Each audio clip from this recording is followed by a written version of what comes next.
what is considered a crucial race for Republicans in a key state, the battle for the U.S. Senate seat in Ohio. We are here on the campus of Ohio Wesleyan University, just outside of Columbus in Delaware, Ohio. The state, arguably the most interesting and important state in politics, with the May 3rd primary just 2 weeks away now, early voting here already underway. We're going to go dig in deep now with the most talked about candidate in this race, self-proclaimed conservative outsider J.D. Vance, New York Times bestselling author of Hillbilly Elegy, which was made into a film directed by Ron Howard. And ladies and gentlemen, J.D. Vance tonight. Good to see you, sir. Thank you for joining us tonight. Yeah, thank you. So I'm certain writing this book has affected the way you look at things. Obviously, it changed your life dramatically. Sure. Tell us a little bit about the book, the message of it. I think what people miss about it, I think a lot of people think that it explains perfectly what led to the Trump election in 2016, the Trump victory in 2016. It's a good explainer of what's been missing in politics and a lot of forgotten people. Yeah, I mean, one of the things I learned is it's not an especially political book, but we live in a world where everything has to be political. And so it's funny the way in which, I'm writing about myself and I'm writing about my family. It's fundamentally a very personal thing.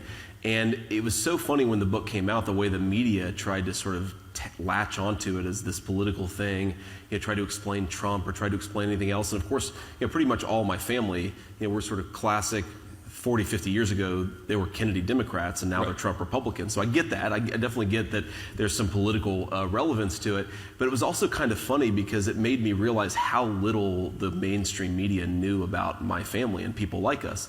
Sometimes I felt like I was, Jane Goodall trying to explain the monkeys to like the group of outsiders, because they were asking such weird questions like, well, what do these people think and what do they feel? And I'm like, well, they're like normal people, right? It's the family that I grew up around. I just thought it was such a weird thing, and it made me realize the media and a lot of our elites just aren't that interested in the family that I grew up around.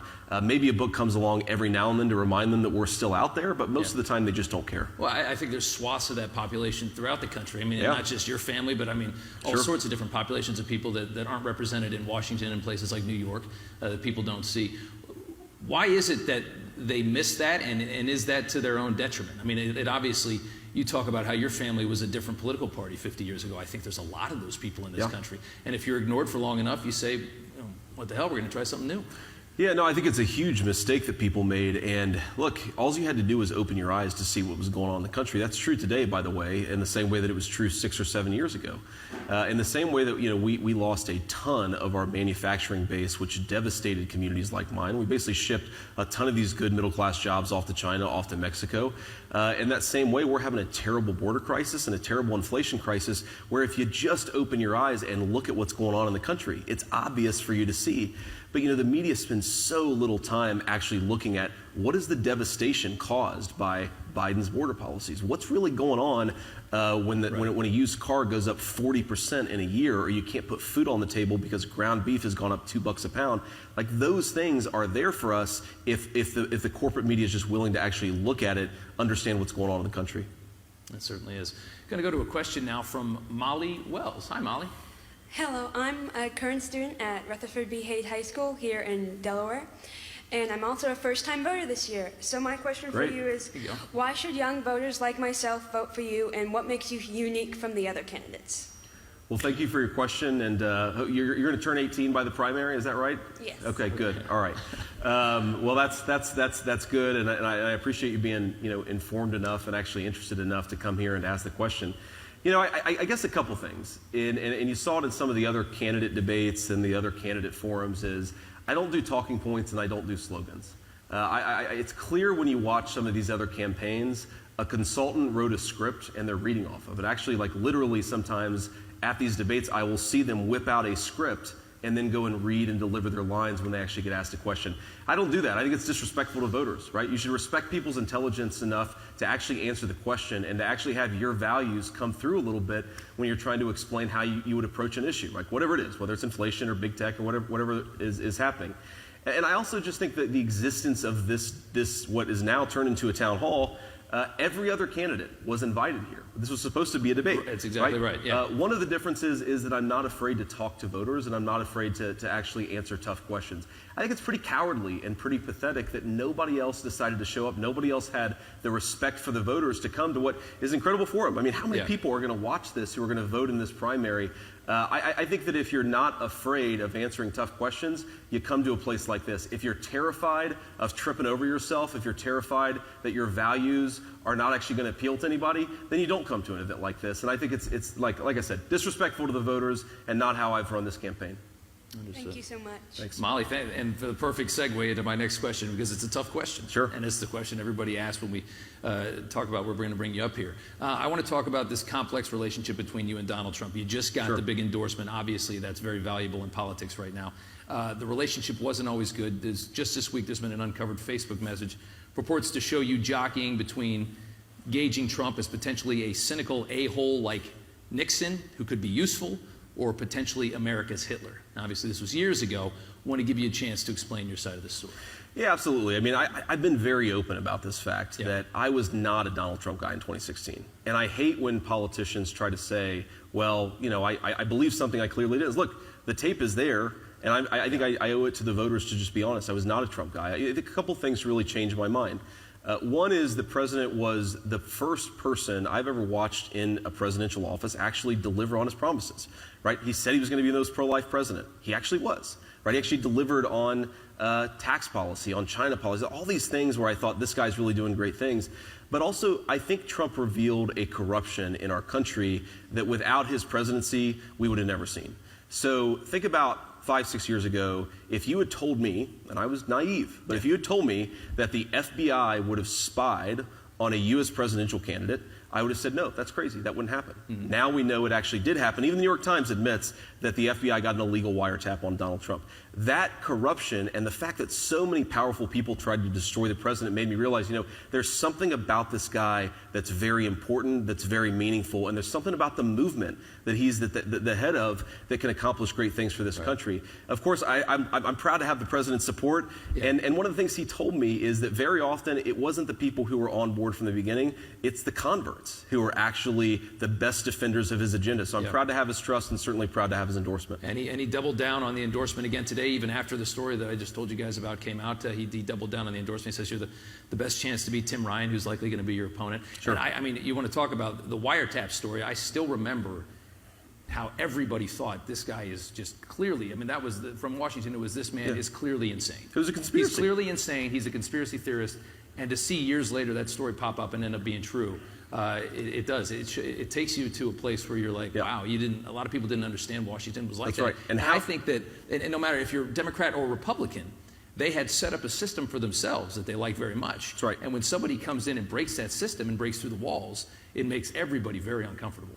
Except, of course, I think the American people, a lot of them said, you know what, this is somebody that's actually on our side, that's doing stuff, that's exactly right. Finishing what they said they would do. And how many of the stories that we heard about Trump over the past 6 years ended up being totally false, right? So many of the things we were told about the guy turned out to be totally false, and it makes you realize, again, it's one thing to have a biased media, it's another thing to have a media that's really in bed with the left. I think it's what makes it so important what you guys do and others is you've actually got to have a free press in this country, and most of our press is not a free press, it's a Democrat press.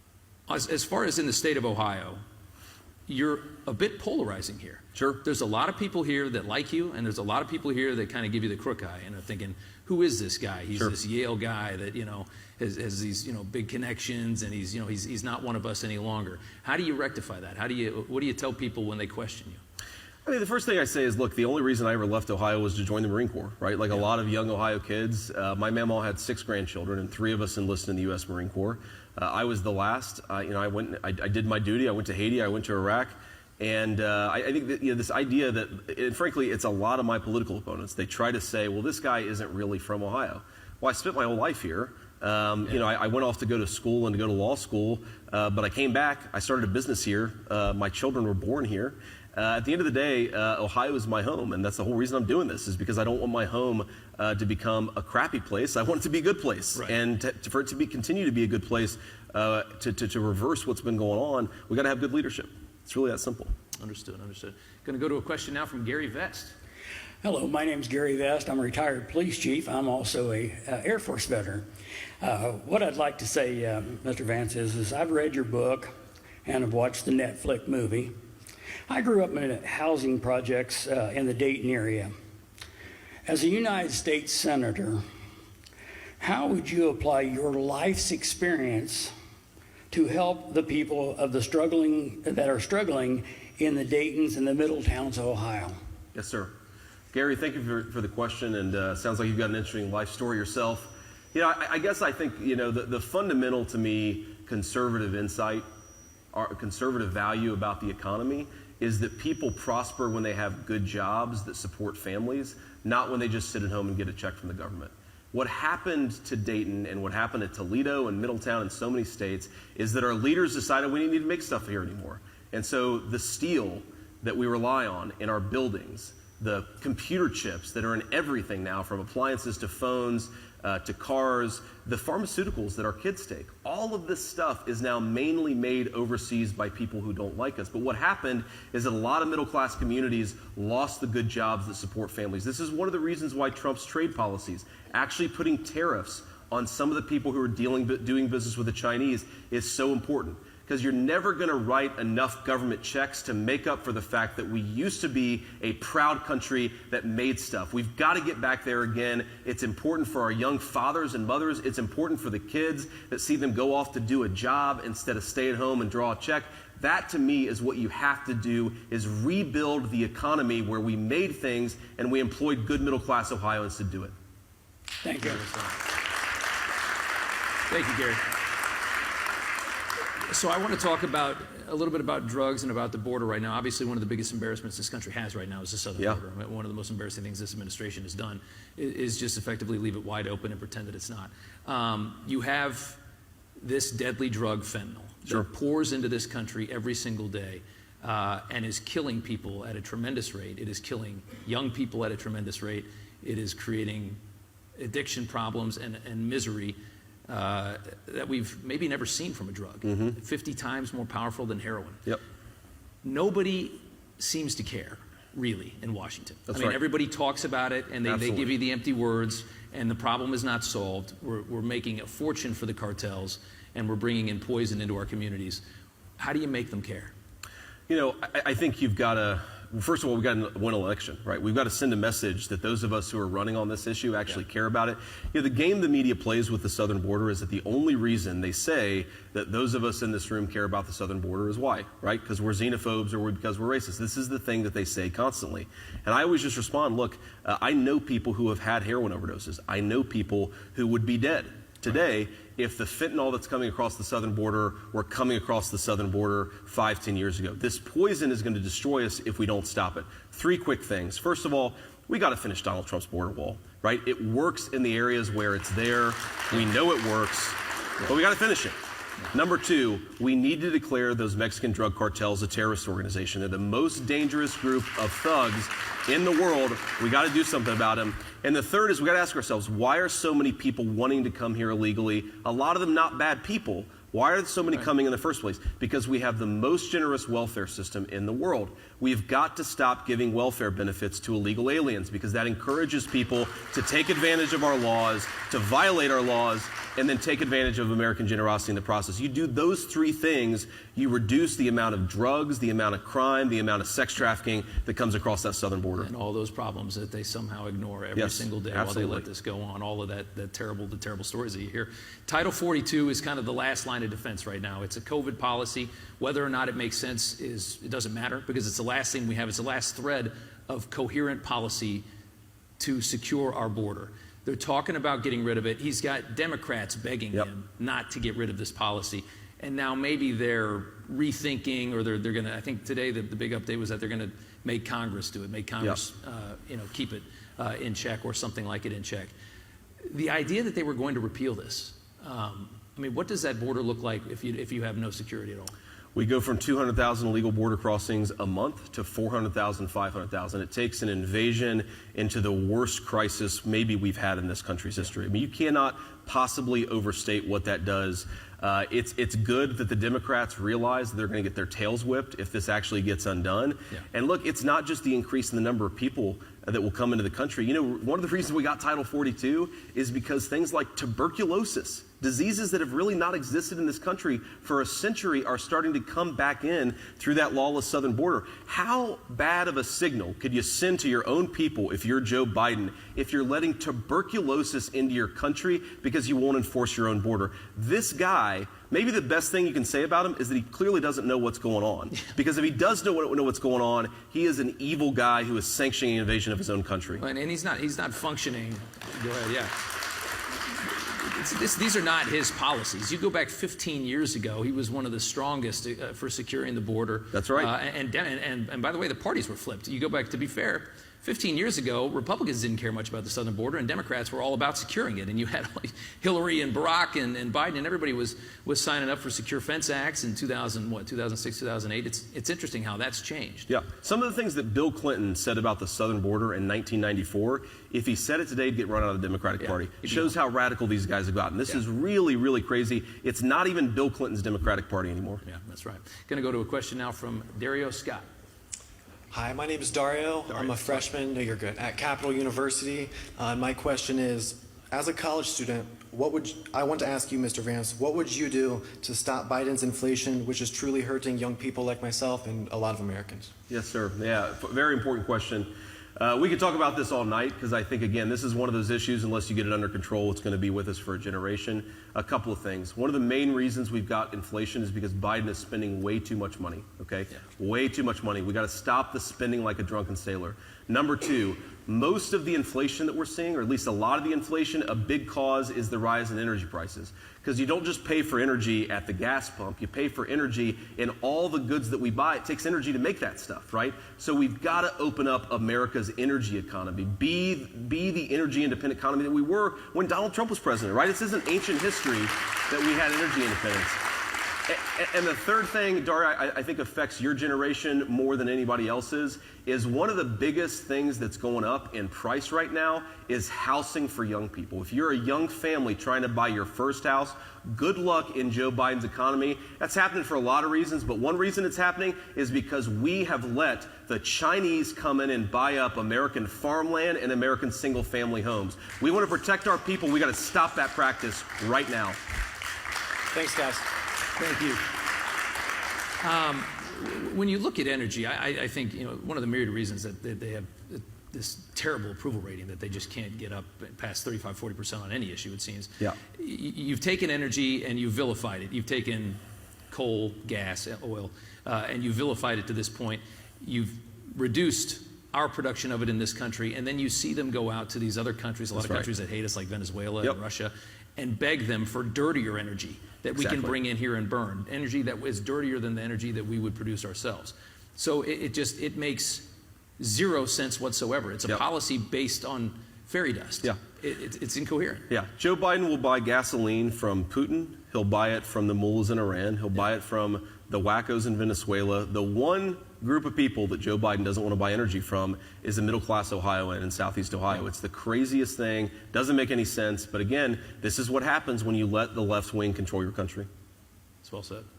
Anne Marie Hunker, we have a question from you. Hi. Hi, Anne Marie Hunker from Powell, Ohio. I'm a mother of 4 and I'm a chief accounting officer. I am of the opinion that the Republican leader of the Senate, Mitch McConnell, is too old and also out of touch with today's energetic Republican Party, and certainly not MAGA.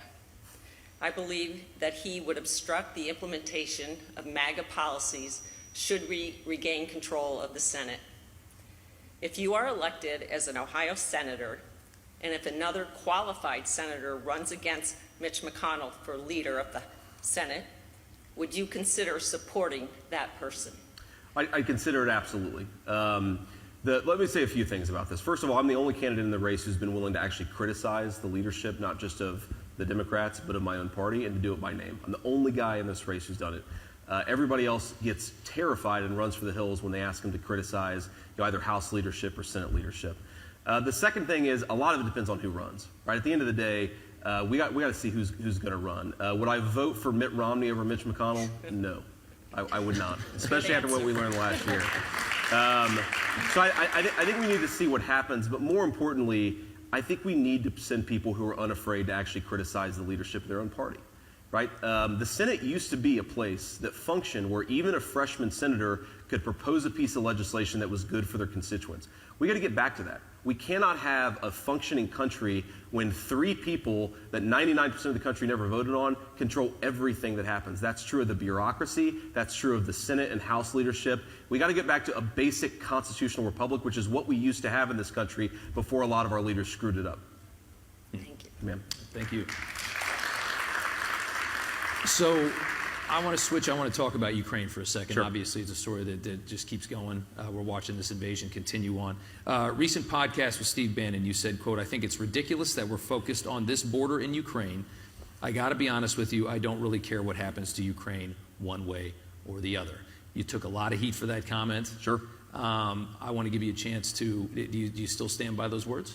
I do, because I think the point of my remarks is you've got to separate our emotions as individuals from the care and concern of policymakers in Washington, D.C. I think what's going on in Ukraine is tragic. Of course, I said that before the invasion. Look, I see the images that everybody else sees. Right. It's tragic, right? It's terrible. And I think that Putin should have never invaded the country. And I think we're doing some good things to try to push back against what he's done, sending aid, sending defensive weapons, and so forth. At the same time, when I see the corporate media spending 30 minutes on Ukraine for every 1 minute on the U.S. southern border and 20 minutes on Ukraine for every 1 minute on inflation, I look around and say, don't we have our own problems at home, and shouldn't our leadership focus on those problems more than what's going on over there?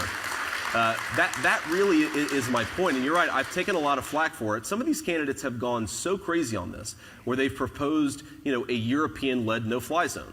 Well, Europe is in NATO, which means if Europe gets in a war with Russia, now all of a sudden America is in a war with Russia. The idea that we're even talking about that, well, we've got so many problems here at home, I think it's ridiculous. I think Chris Coons on Sunday, I think, made a statement that yes, he did. We should basically just go all in and start fighting the Russians. Yeah. And I think a lot of people agree with you on that. And by the way, Rob, we got to remember, you go to war with the generals that you have, and right now the United States has 2 generals on the world stage. They're named Joe Biden and Kamala Harris. I don't trust these people. I do not trust these people to lead us into a crisis, so we got to be de-escalating and getting out of that crisis. And to your point, when you see, I see in this country, we watch Washington, how they operate, and they so don't care about so much, and they're so slow to react to so many things. On this story, boy, did they jump up. I mean, they're ready to take action immediately on a story that's, 8,000 miles away. Yep. I do think that bothers a lot of people. Why do you care so much about there, but you are just so apathetic to problems that are right here 100%. In this country? Yeah, show a little concern and compassion for your own people. Yeah, absolutely. Really that simple. Yeah. We got another audience question. Go ahead, sir. Yes, sir. Before I forget, I want to thank you for being here tonight and everybody that showed up. We really appreciate it. Yes, sir. Thank you. A lot of my friends, including myself, are reaching retirement age.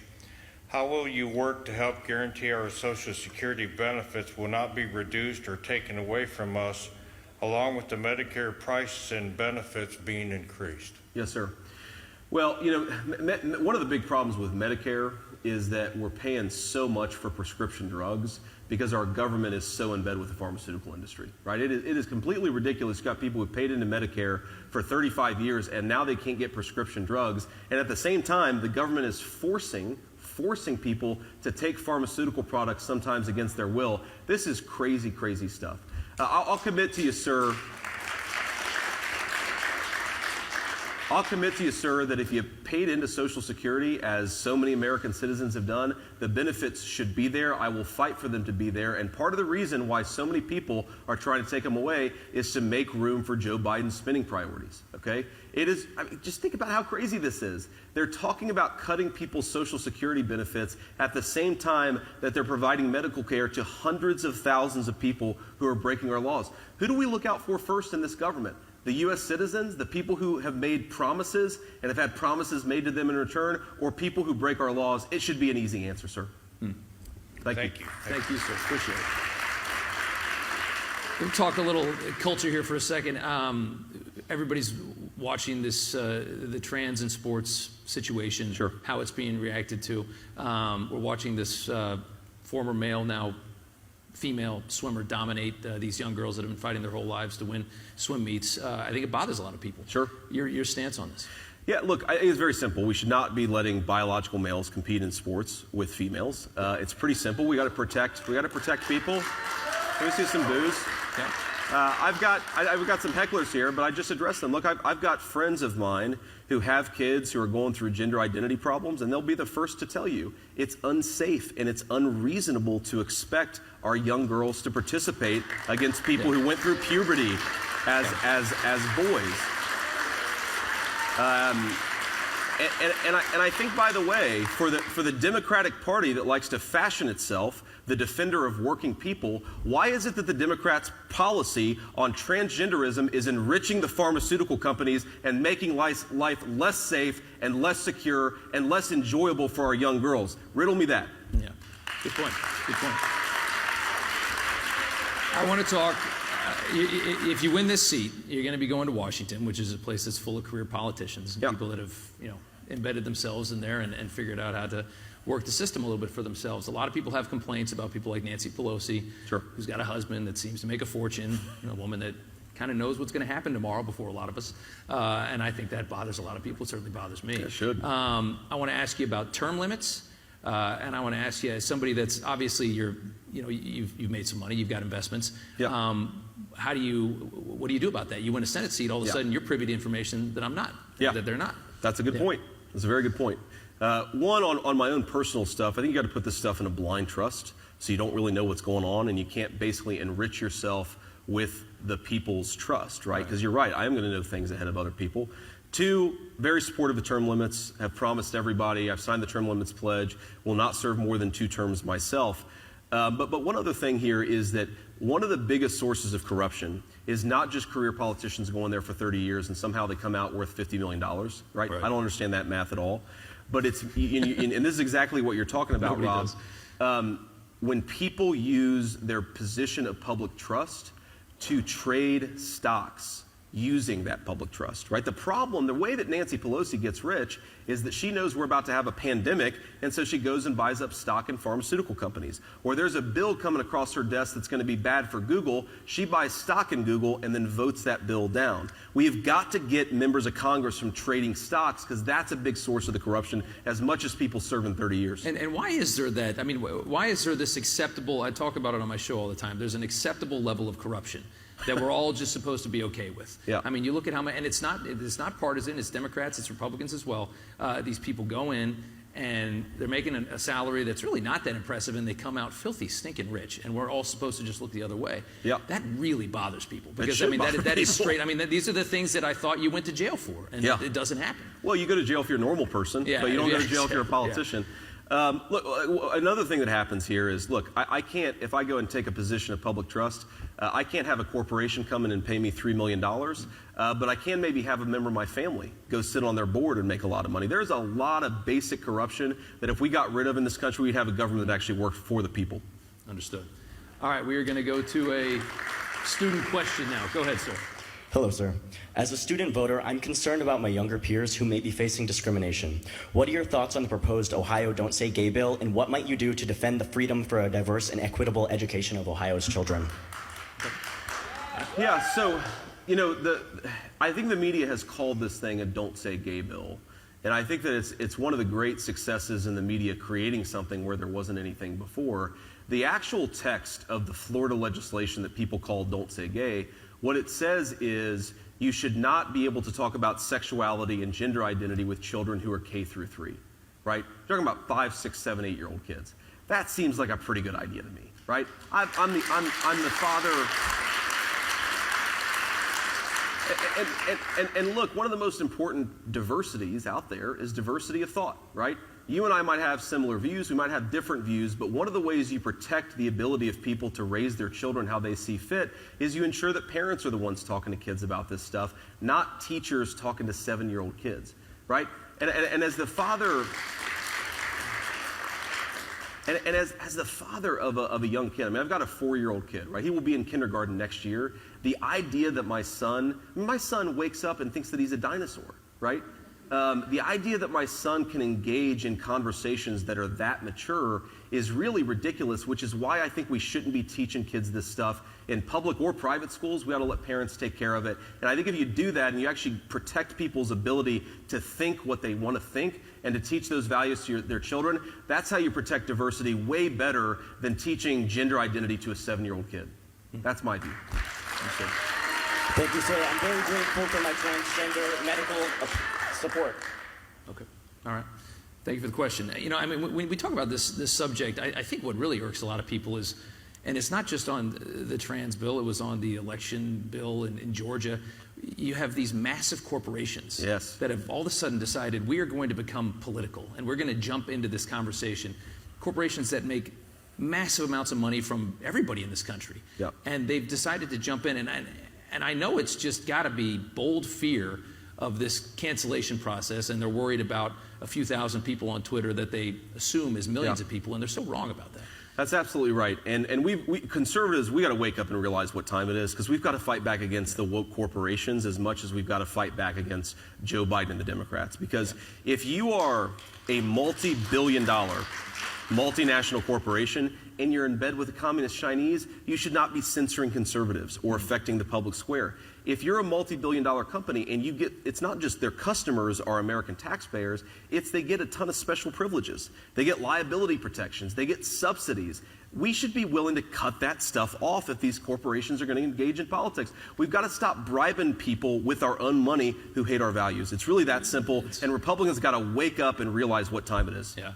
And do you think these, I mean, I think so many of these companies are sitting there trying to make a decision based purely, I mean, at the end of the day, we know what they really care about. These companies, they're not woke. They couldn't care less. They're just trying to figure out how do we make the right choice here that has the least blowback. And I think they're just making a terrible and wrong decision every time. Which is why we got to push the blowback in the other direction. So these corporations get back to the business of employing people, making money, making products, and not getting involved in politics. And you're seeing that in Florida right now with DeSantis. He's making this move against Disney that could really cost him a lot of cash. I mean, a couple $100 million a year.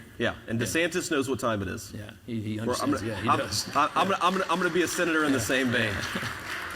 Understood. Let's talk about critical race theory, whatever you want to call it. What's happening in our schools? You're seeing a strange indoctrination that we've never seen before, and it's along the same vein of what we were just talking about a second ago. I remember when I was in school, we didn't bring up, the subject matter was it basically came out of the book. If it wasn't in the book, we didn't really talk about it. You got that from your family. You got that from your parents. You went home at night. I think the liberals live in this world where they think these kids, the only interaction they have with an adult is their teacher at school, and it's not. And we're breaking all of these rules that were there when I was a kid on the trans subject. I had no idea when I was a kid if my teacher even left the school. I thought that he or she was just a troll that lived in the closet and came out to teach me and then went back into the closet. I was like, you know, I didn't know what, I mean, I just thought they lived there. You know, I didn't have any idea. Now we have teachers that are complaining because they can't talk about their sex lives with kids and their personal lives with kids. It didn't happen when I was a kid. No, and it shouldn't happen in this country, right? It doesn't make any sense. There's so much about my teachers that I didn't know, and in hindsight, I'm glad I didn't know. And that we should get back to that. And the critical race theory thing, what we have to appreciate as Republicans is that so much of the radical curriculum in this country is funded by your tax dollars. Because it goes to organizations, it goes to nonprofits and non-governmental organizations that write the radical curricula that eventually makes its way into our schools. We had to cut off every single dollar of federal money going into critical race theory. We've got the power to do it. Understood. All right, we've got more from Ohio Wesleyan University coming up after the break. Stay with us.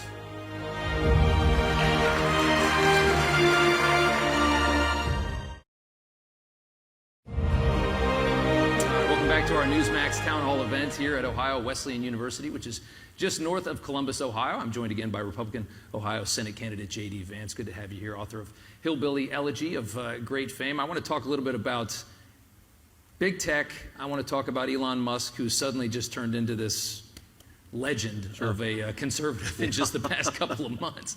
He's become a hero for all. He's the richest guy in the world. I mean, it's a great story. you've got this moment now where we've watched what's happened to Twitter. Sure. And it's been terrifying. For people like myself in the media seeing how important Twitter is, I do think it's a very important space. It's where a lot of the discussion in this country has had. Yep. To see it turn left, to see it turn to censorship has scared a lot of people that want a free country. Yep. In this moment with him buying it, there's all of this angst on the other side. What is the right answer in this moment?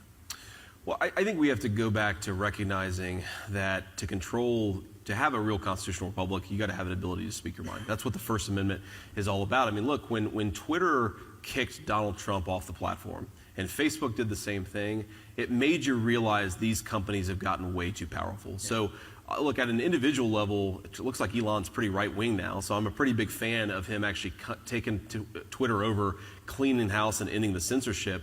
I think at the end of the day, we Republicans need to be willing to fight back for our voters when we get the power. There's no more wagging our finger at the big tech CEOs as we do nothing about actually the censorship that's happening. And there are two things, go back to Teddy Roosevelt 100 years ago, recognize these companies have gotten too big, too powerful. We've got to update our antitrust laws and be willing to break these companies up, right? You can't let these companies control what you're allowed to say. And then I think the other thing we need to really think about doing is applying what's called common carrier regulations. If you own a public highway or a public railroad, you're not allowed to discriminate against somebody. Say, you're not allowed to drive on my highway because you're black, because you're white, because you're conservative or Democrat, right? You are not allowed to do that. And I think we have to recognize that these companies they're basically public utilities at this point, and they can't discriminate against conservatives. Yeah. How crazy is it that we're living in a time where you've got somebody trying to take over a company just to allow free speech? Yeah. I mean, this would have been a story, I said this the other day, it would have been a story that 15 years ago, not only would the liberals have cheered for Elon Musk, they would have made a movie about it. Yep. And it would have had the most liberal stars in Hollywood all fighting to star in the movie. Mm-hmm. And that's how much it's shifted, that you have, all he wants to do is let everybody talk. Yep. And they have lost their mind over the story. And two of the big parties that have reacted to it, one is Biden's SEC, which again just shows how corrupt our government is. They're in bed with a lot of these technology companies. That's why we get the censorship we do. And also the Royal Kingdom of Saudi Arabia, which owns a big chunk of Twitter. Right. And I'm starting to ask myself, in what country are we living in where the Saudi Arabians get to decide what's free speech, right? I've heard the Saudi Arabians aren't the freest that's country why they in the don't want entire free world. speech. It makes sense, right? Yeah. Right. So this is just crazy. We've got to go back to actually people being able to speak their mind and do it without fear. Right. How do we get people back into these jobs and kind of get, I mean, we have a shortage of all sorts of labor, and it's so hard to figure how this happened because it was something that didn't exist in 2019. Right. And then COVID, it's almost like people disappeared. Yeah. And where'd they go? Yeah, we got to stop paying people not to work, first of all, and we got to stop firing people for making decisions that they want to make. And I also think that it's gotten worse in the last couple of years, but we really have got to get away from a country where we tell everybody, to repeat what I said, to go to a 4-year school. So many good jobs are out there. And our leaders, this goes back to leadership, right? There are laws that need to be passed. We need to put more money into vocational education. We got a big shortage of truck drivers too. Less money into the 4-year liberal arts degree, in my view. But you've also got to have leaders who say, you know what?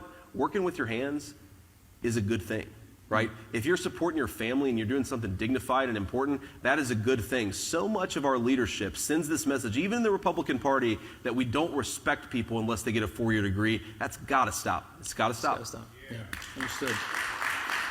Going to go to another question from the audience. Go ahead, sir. Good evening, Mr. Vance. My name's Tom Medine. I'm a retired small businessman from Westerville, Ohio. Yes, sir. My question is, during the past 5 years, what percentage of your time has been spent in Ohio addressing Ohio issues? Yeah. So I guess 5 years was 2017. We moved back to Ohio a little bit before that, so I guess pretty much all of it. I travel a lot for work, especially, we've got a business in Cincinnati that requires me to travel, especially, the Midwest, Chicago, and the Southeast, and so forth. But other than that, I've pretty much been, in Ohio, and that's been my home for the past 5 years. When I left, it was 2003 when I left to join the Marine Corps, came back for college, left again to work outside the state for a few years. But pretty much the whole time I've been here, I've been trying to build a business and build a family. And we've got a small little organization that puts some money into the opioid problem here in Ohio. So been trying to do my part, albeit in a small way, and Ohio's home. Thank you, sir. Thank you. Thank you very much. I appreciate it. So you've got a primary coming up. Always have to ask this question. If you lose the primary, do you support the candidate? Yeah, and of course, I've always got to answer it this way. I expect to win. I think I'm going to win, especially with President Trump's endorsement, right? It's such a big thing to have in this state, to have in the Republican primary. But absolutely, man, we cannot have more Democrats right now at this time. We got to support the Republican, whoever it is. And as the Republican, I mean, the important thing, obviously, you got to get through the primary. But in a state like this, a state that's very purple, having the broad appeal, you have to be able to beat the Democrat in the race. Why are you the right guy for the job? A couple of reasons. One of the things that Tim Ryan will try to do, he's the likely Democrat, is he's going to say, well, I'm a working class Democrat. He's almost running as a Trump Democrat. And we need somebody who's actually got the ability and the courage to call him out for the fraud that he is. Somebody pointed out that when I was going to my prom in high school, Tim Ryan was getting elected to Congress, right? He's been in office for 20 years, and only in politics can you fail for 20 years and expect a promotion. The whole time he's been representing the Youngstown area, this guy has failed to deliver good, dignified jobs. He's failed to fight back against China, and we're gonna take that fight to him. I also think you got to be able to connect with people. I think not just at the level of the head, but also the heart. I come from a working class family. I've seen what the Democrats' policies have done to people who work hard and pay their taxes and send their kids to fight in our wars. I'm not some guy who was born on third base and expecting somebody to hand me a Senate seat.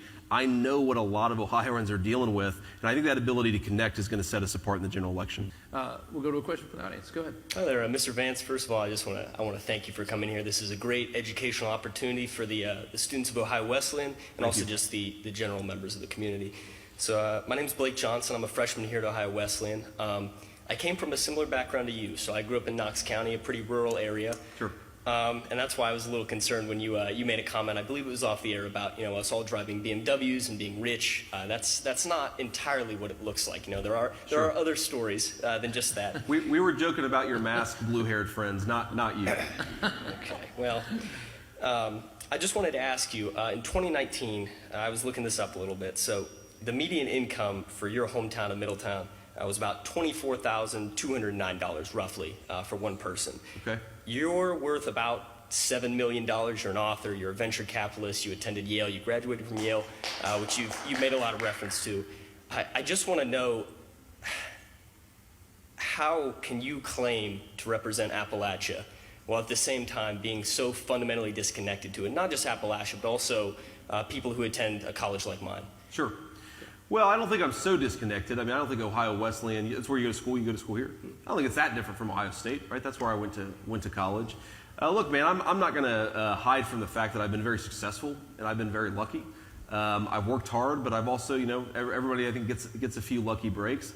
But I think that's the American dream, right?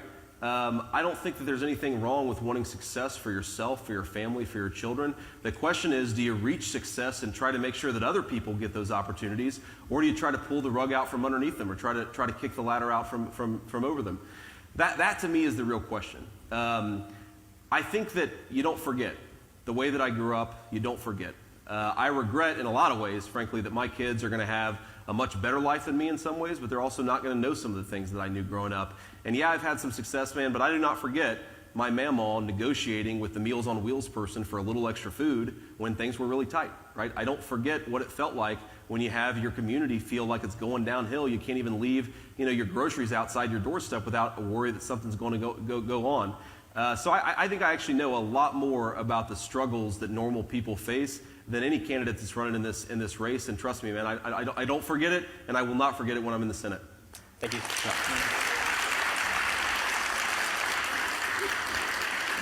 So obviously, it's a tough question there. I think it's interesting, though, when you look, are we vilifying success in this country at this point? I think that attitude is, you're a guy that came from a very, very, very rough beginning, and you climbed out of it, and you made something of yourself, and you get heckled for that.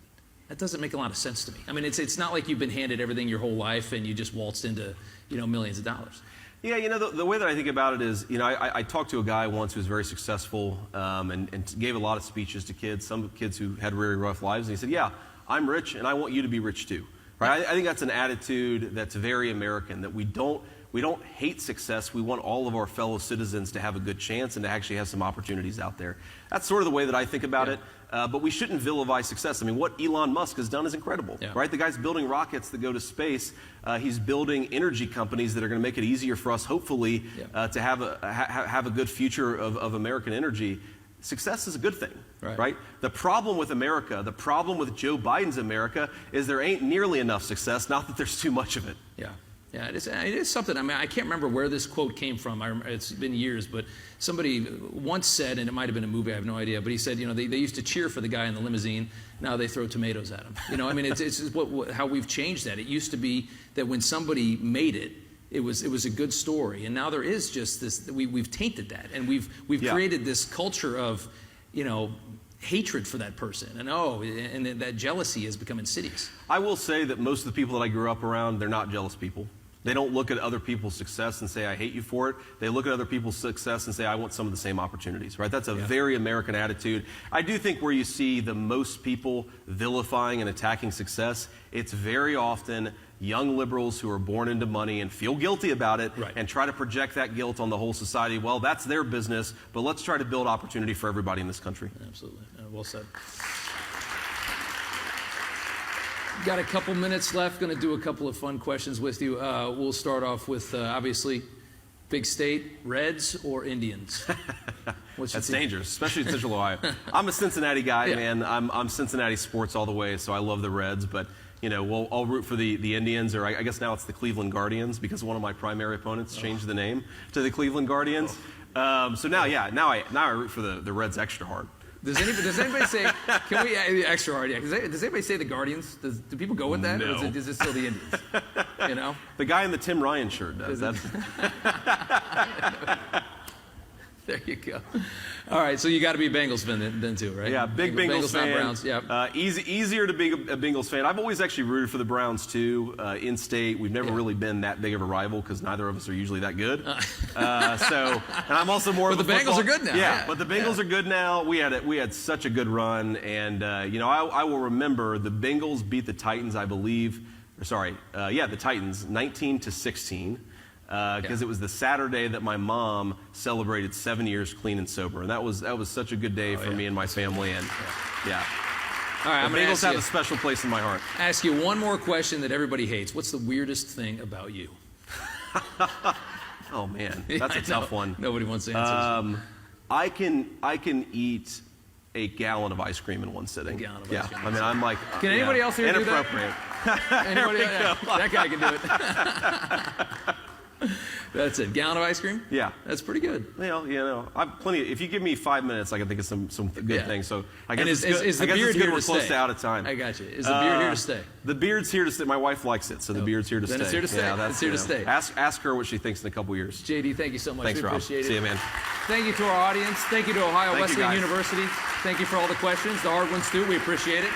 Thank you so much. I'm Rob Schmidt, and thank you so much for this for joining us for this Newsmax Town Hall special. We'll see you later.